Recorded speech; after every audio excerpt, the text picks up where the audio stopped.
आपकी एक सब्सक्रिप्शन हमें बेहतरीन वीडियोस बनाने का हौसला देती है।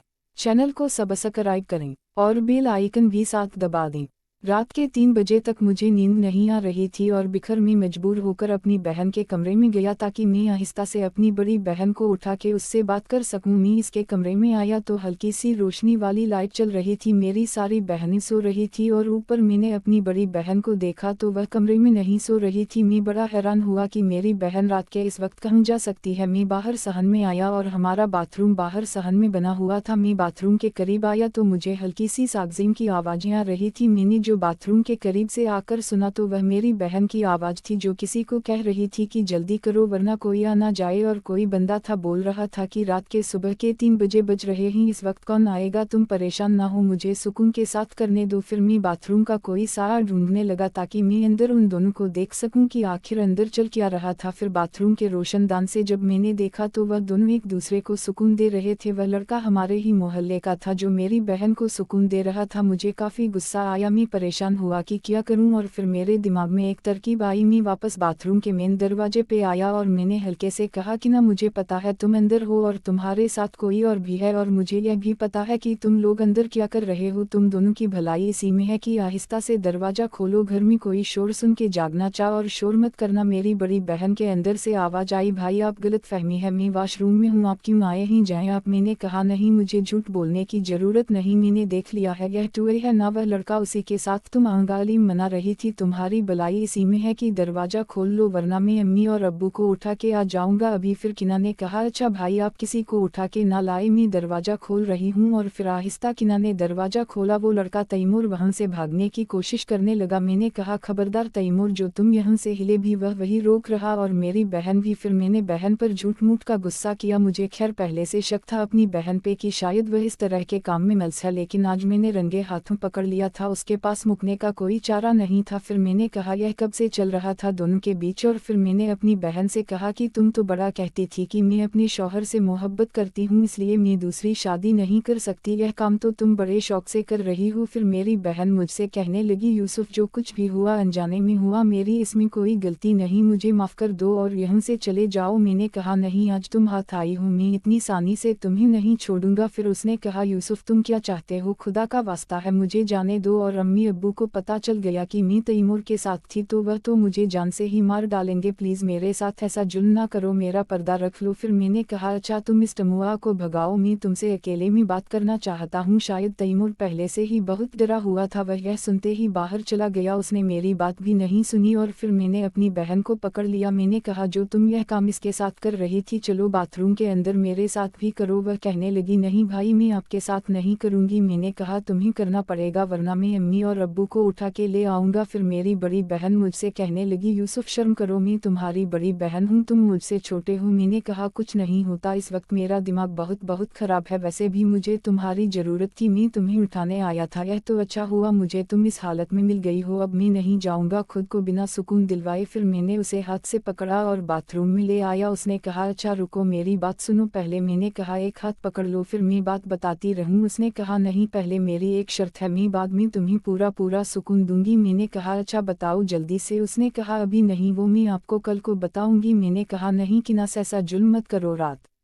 नहीं गुजरेगी। उसने कहा, पक्का वादा है, कल तुम्हें जरूर सुकून पाम जाऊंगी, लेकिन पहले मेरी शर्त सुन लो। मैंने बहुत इसरार किया, मैंने उसके हाथ में भी दिया, मुझसे बर्दाश्त नहीं हुआ, लेकिन वह ना मानी और फिर मैं वापस आके अपने बिस्तर पर लेट गया। अब मुझे काफ़ी देर तक नींद ना आई, मैं ऐसे ही जागता रहा और अपनी बड़ी बहन के बारे में सोचता रहा कि वह कब तैमूर के साथ लगी हुई थी, पता नहीं, और किस किस के साथ वह लगी है। जिस चीज़ से मैं डर रहा था वही काम मेरे घर में हो रहा था। मैं ऐसी चीज़ से डरता था कि मेरी बहनें या मेरी अम्मी बाहर किसी के कहने में ना आ जाए और यह काम ना कर ले। आखिर वही हुआ। खैर मेरी ऊँख लग गई। आज मेरी ऊँख सुबह 8 बजे खुली थी। मैं बाहर आया तो अम्मी नाश्ता बना चुकी थी। मुझे कहा, यूसुफ आज उठने में तुमने बहुत देर कर दी। मैंने कहा, हाँ अम्मी, बस ऊँख लग गई थी। मैंने कहा, अच्छा जल्दी से नाश्ता कर लो और फिर दुकान पर जाओ। मेरी अम्मी भी मुझे बहुत खूबसूरत और हसीन लगती थी, लेकिन मैं यही सोचता था कि इनसे बात कैसे करूं और फिर इसी मौके की तलाश में था कि वह दिन आएगा कि मैं अम्मी के साथ। खैर मैंने नाश्ता किया। नाश्ता करने के बाद अपनी बहनों के कमरे में गया। मैं जब गया तो मेरी बड़ी बहन अपने छोटे बेटे को नाश्ता करवा रही थी और मुझे देख देख के मुस्कुरा भी रही थी। फिर मैंने अपनी बहन से कहा कि बताओ तुम्हारी क्या शर्त है। उसने कहा भाई आज दोपहर जब आप खाना खाने आएंगे तब मैं आपको बताऊंगी कि मेरी शर्त क्या है। मैंने कहा अच्छा। फिर मैं वापस अपनी दुकान पे आया। दुकान पर आया तो छोटे ने दुकान खोल के सफाई सुथरा करके बैठा हुआ था। दुकान पर बैठे हुए अभी मुझे थोड़ी ही देर हुई थी। मैंने जिसका जिक्र किया था कि हमारे गांव में एक लड़की है जिससे मैं मोहब्बत करता हूँ, इसका नाम आलिया है और वह इस मोहल्ले की सबसे खूबसूरत लड़की है। वह सौदा लेने के बहाने मेरी दुकान पर आई। मुझे कहा यूसुफ मैंने तुमसे जरूरी बात करनी है, तुम्हारे पास कोई फ़ोन है मुझे दो ताकि मैं तसल्ली से तुमसे बात कर सकूं। और फिर दुकान पर मैं बात नहीं कर सकती, मेरे पास एक बटन वाला मोबाइल था। मैंने उसे वह मोबाइल दे दिया। मैंने कहा जाओ घर जाओ। और फिर घर जाके उसने मुझे फ़ोन किया। मुझे कहा यूसुफ मुझे तुम्हारी बड़ी याद आती है, तुम मुझसे मिलने की कोशिश करो, रात भर तुम्हें मैं याद करती रहती हूँ। मैंने कहा मुझे तुम्हारी भी बड़ी याद आती है लेकिन यह गाँव है, यहाँ कोई होटल वगैरह तो मिलते ही नहीं कि हम वहाँ जाकर मिल ले। फिर आलिया ने कहा मेरे पास एक तरकीब है अगर तुम्हें अच्छी लगे तो। मैंने कहा क्या बताओ। उसने कहा मेरे घर के पीछे कपास की फसल लगी हुई है, अगर उस कपास की फसल में कोई बैठ जाए तो कोई उसे देख नहीं सकता। अगर तुम कहो तो मैं रात को वहाँ आऊंगी, तुम भी वहाँ जाना, वहाँ हम एक दूसरे से सुकून से मिल लेंगे। मेरे दिल तो बड़ा किया कि आलिया के साथ मिल लूँ क्योंकि वो बहुत खूबसूरत थी। गाँव में इतनी खूबसूरत थी कि सारे लड़के उसी के पीछे होते थे। लेकिन मैं डर रहा था कि अगर मैं आलिया के साथ रंगे हाथों पकड़ा गया तो यह गाँव वाले मुझे छोड़ेंगे नहीं। और मेरा दूसरा भी हो गया था मेरी बहन की सुर। फिर मैंने आलिया को कहा आलिया वह जगह ठीक नहीं, हम वहाँ नहीं मिल सकते, कोई और जगह सोचो। उसने कहा प्लीज़ यूसुफ आ जाओ, मुझे तुमसे बात करनी है और हम घर वाले में मेरा रिश्ता ढूंढ रहे हैं, कहीं ऐसा ना हो कि मेरी शादी कर दे। तुम अपनी अम्मी अब्बू से बात करो, मेरे घर रिश्ता विवाहों में बेशक आलिया से मोहब्बत तो करता था लेकिन मैं अभी शादी नहीं करना चाहता था। मैं जिंदगी में अभी बहुत कुछ करना चाहता था, इसलिए शादी करके मैं अपने पाँव में बईम नहीं लगाना चाहता था। फिर मैंने आलिया अभी इतना अच्छा कमाता नहीं हूँ, तुम्हारे सामने है, मेरी छोटी सी दुकान है, इससे मुश्किल से घर का खर्चा चलता है, मैं अपने पैरों पर खड़ा हो जाऊँ और फिर तुम्हारे घर में रिश्ता जरूर भेजूंगा। फिर आलिया कहने लगी तब भी जो कि जब मैं किसी और के घर चली जाऊंगी मुझे कोई ज़रूरत नहीं है इतनी दौलत की, जिस हाल में भी मुझे तुम अखोग मैं उस हाल में तुम्हारे साथ राजी रहूंगी। यूसुफ खुदा के लिए वह तुम्हारे बगैर नहीं रह सकती। हालत कुछ मेरी भी ऐसी थी आलिया से, शायद मैं सच्ची मोहब्बत करता था, दिल तो मेरा भी चाहता था कि मैं शादी कर लूं। लेकिन मैंने कहा मैं देखता हूं कि जो जल्दबाजी में शादी कर लेते हैं और फिर कमाने के लिए उनको बाहर जाना पड़ता है, उनकी औरतें यहाँ अकेले किसी और के साथ, इसलिए मैंने सोचा कि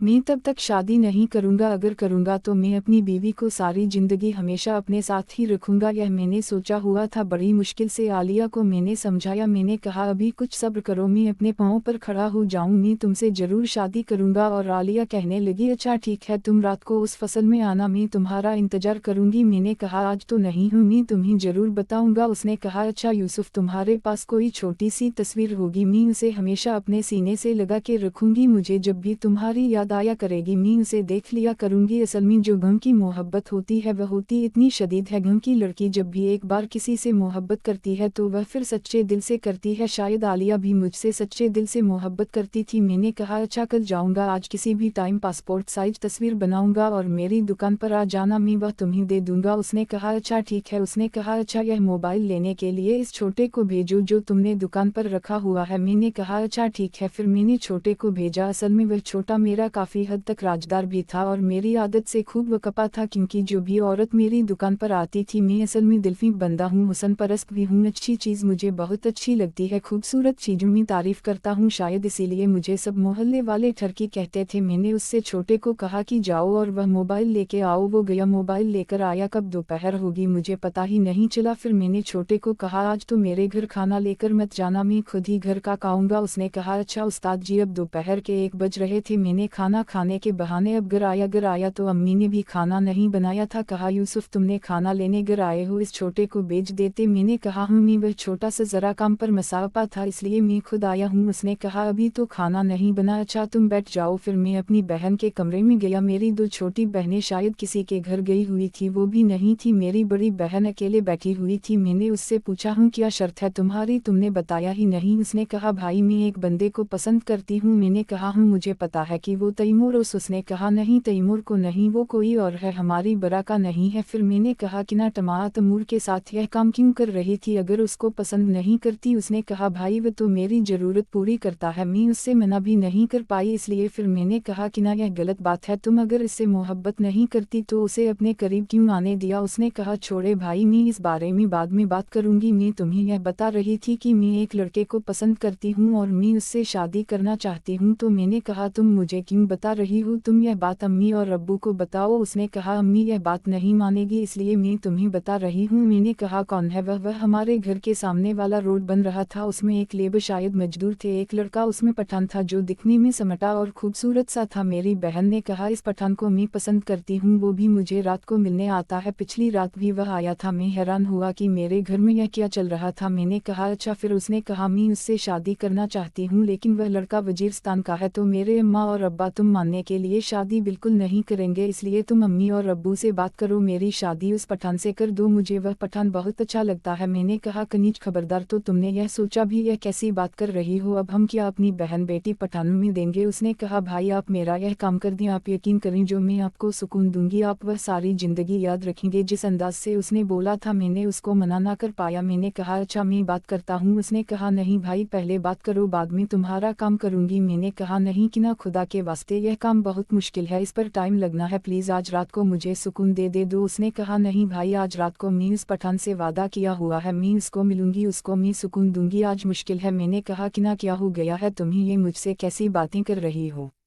मैं तुम्हारा बड़ा भाई हूँ। उसने कहा हम बड़े भाई हो और अब मेरे राजदार भी बन गए हो इसलिए तो मैं बता रही हूँ। और फिर मैंने कहा अच्छा कि ना कोई बात नहीं, इसको आज मना कर दो, आज तुम मुझे सुकून दे दो, पहले थोड़ा सा एक हद तक लेकिन आज लाजमी दो। फिर मैं कल तुम्हारे सामने अम्मी और अब्बू से बात करूँगा, लेकिन तरीके से हम डायरेक्ट यह नहीं बोलेंगे कि फला लड़का है, मैं अम्मी और अब्बू को बताऊँगा और उनको बोलूँगा कि आप मेरी बड़ी बहन की शादी कर दें और फिर मैं किसी चरी तरीके से चक्कर चलाऊँगा ताकि तुम्हारी शादी उस पठान से हो जाए। मेरी बहन ने कहा हम यह काम कर दो, पूरी जिंदगी तुम्हें सुकून देती रहूंगी। मैंने कहा अच्छा आज रात मेरे कमरे में ना तुम्हारे साथ तो मेरी दूसरी बहनें भी सो रही होती हैं, आयशा और सलमा, इसलिए मैं तो यहाँ नहीं आ सकता, तुम ही आ जाना। उसने कहा आज नहीं कल आऊंगी। मैंने कहा नहीं आज तुमने हर हाल में आना है, वरना मैं आज तुम उस पठान से मिलने नहीं दूंगा, सारी रात जागता रहूंगा। उसने कहा अच्छा रात को 1 बजे तुम्हारे पास आऊंगी, 15 से 20 मिनट तुम्हारे साथ रहूंगी और फिर वह पठान आ जाएगा और फिर मैं उससे थोड़ी देर बाद रूम में मिलूंगी। मैंने कहा अच्छा ठीक है। और फिर अम्मी भी खाना बनाने के लिए कमरे में आई। दोस्तों इस कहानी की अगली किस्त देखने के लिए इस चैनल को सब्सक्राइब कर ले और बेल के आइकन को क्लिक कर ले ताकि नए किस्त आपको जल्द से जल्द मिल सके।